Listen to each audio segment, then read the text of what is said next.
Então, dando continuidade ao tema cabelos étnicos, hoje a doutora Lenzi falou um pouco também sobre o boom de alisamentos que tem sido reportado aqui nos Estados Unidos, e principalmente os alisamentos que se chamam Brazilian Keratin ou Brazilian Blowout, que são como são mais conhecidos.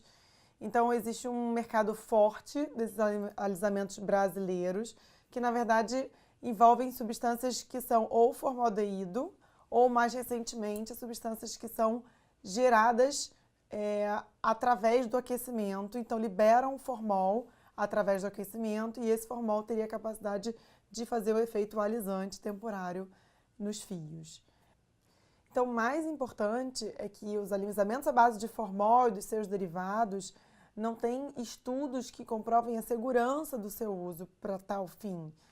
E um dos pontos mais importantes ressaltados pela doutora Lenzi é que os cabeleireiros talvez sejam o público mais exposto aos danos dessas substâncias que ficam aerosolizadas no ambiente e podem causar danos na parte das vias aéreas superiores, pulmonares e mesmo danos hematológicos graves. E alguns pacientes têm apresentado reações também, mas como eles são menos expostos ao longo do ano, 3 ou 4 vezes ao ano, comparado aos cabeleireiros, esses pacientes às vezes desenvolvem reações mais amenas, que seriam irritações nas áreas dos olhos, nas vias aéreas superiores, ou mesmo no couro cabeludo, com descamação, vermelhidão e algumas reações locais. Então, um outro ponto interessante que a doutora Lenzi abordou seriam as estratégias para aquele paciente que tem uma necessidade de saber ser orientado em relação ao shampoo, aos hábitos de pentear, aos hábitos de styling, né, que seria o penteado, a forma como vai manter aquele cabelo. E muitos dermatos não sabem, aquele paciente fica com aquele vazio de informações. Então, uma das estratégias abordadas seria o do pre-poo, o uso do pre-poo, que seriam óleos, no intuito de melhorar tanto a dermatite seborreica, como a psoríase do couro cabeludo, bem como a fragilidade daquela haste, né, o breakage mesmo, a capacidade de quebra daquela haste, que é sempre maior do que de um cabelo caucasiano. E ela usa normalmente óleos no couro cabeludo antes do shampoo, ou mesmo 20 minutos antes, ou até um dia antes. Então, na noite anterior ao enxágue, o paciente coloca o óleo no couro cabeludo e no dia seguinte vai usar o shampoo e na verdade aquele óleo vai proteger o couro cabeludo e vai tornar o paciente um pouco mais resistente a esse processo de quebra. Isso, claro, que se a gente pensar que a dermatite seborreica pode fragilizar ainda mais a haste e que já tem um histórico, muitas vezes, de alisamento e por si só já é frágil. Os óleos mencionados por ela foram óleo de coco, óleo de abacate, óleo de semente de uvas ou mesmo óleo de argã. Então, um outro ponto interessante foi naquelas pacientes que realizam o co-wash, né, que é a substituição do shampoo pelo condicionador, que essas pacientes, pelo menos 1 ou 2 vezes por mês, lavem os cabelos com os shampoos. Isso seria interessante no intuito de melhorar a limpeza do couro cabeludo e dos resíduos do fio daquele paciente. No período da tarde, a gente teve um simpósio de desordens do cabelo, como abordá-las mais facilmente. Então, a Dr. Rogers ressaltou a possibilidade de se realizar transplante capilar em pacientes com alopecia cicatricial estáveis há pelo menos 2 anos. E o mais interessante foi que ela mostrou um caso de uma paciente em que ela realizou uma biópsia prévia e realizou uma área teste da enxertia na região parietal, um caso de CCCA, e ela aguardou 6 meses para poder reavaliar a reativação da doença.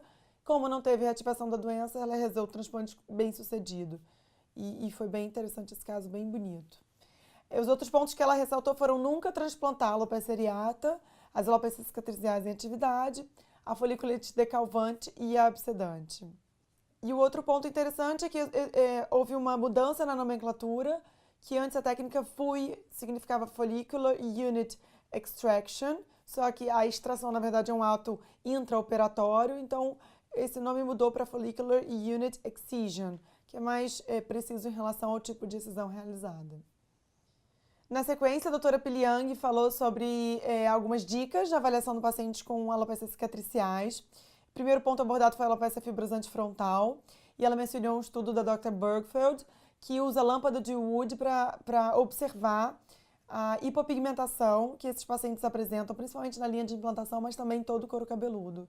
e o uso da lâmpada de Wood no dia a dia pode ajudar bastante para realizar o diagnóstico. E ela citou também algumas apresentações desafiadoras, como os pacientes antes de 30 anos, ou seja, pré-menopausadas, em que o diagnóstico diferencial principal acaba sendo a alopecia areata. Às vezes os pacientes são erroneamente tratados para alopecia areata e, na verdade, erroneamente diagnosticadas, né? E acabam tendo um período muito grande aí até se realizar o diagnóstico.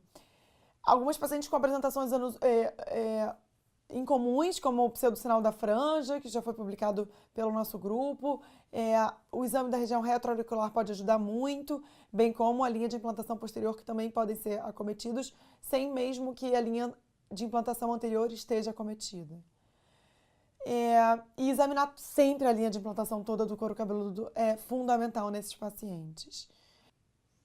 Um outro ponto mencionado pela doutora Piliang em relação aos pacientes em uso de imunossupressores, que na verdade podem favorecer sobre infecção por fungos e por alguns parasitas, como sarna. Então mostrou 2 casos interessantes de Tinea capitis, Tinea incógnita, na verdade, e também de sarna nesses pacientes.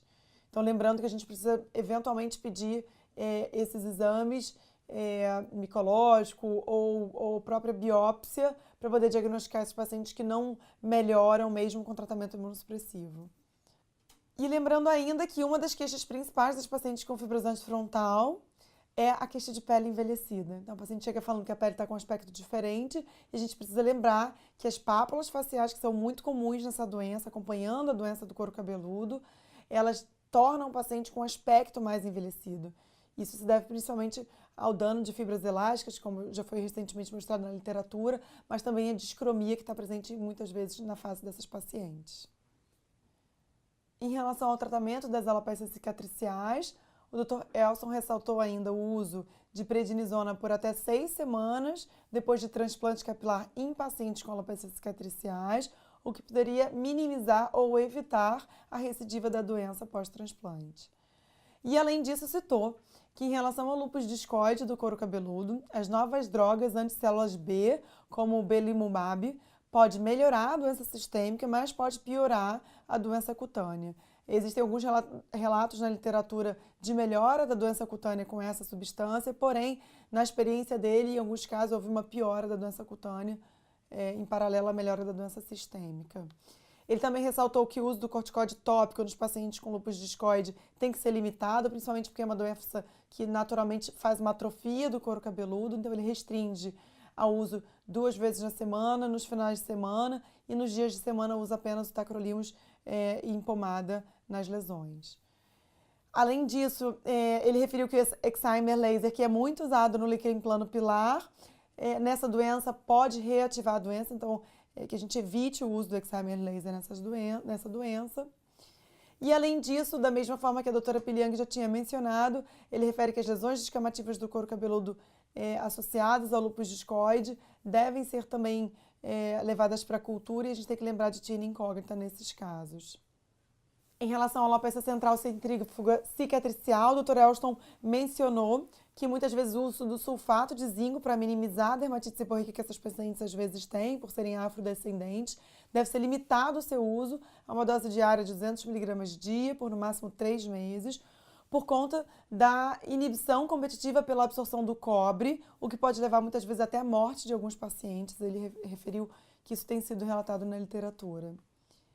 Em relação às foliculites supurativas, ele citou o peróxido de benzoíla, como a gente já sabe que pode ajudar no couro cabeludo desses pacientes a diminuir a inflamação, mas também diminuir a microbiota, que muitas vezes é o gatilho para a inflamação desses pacientes.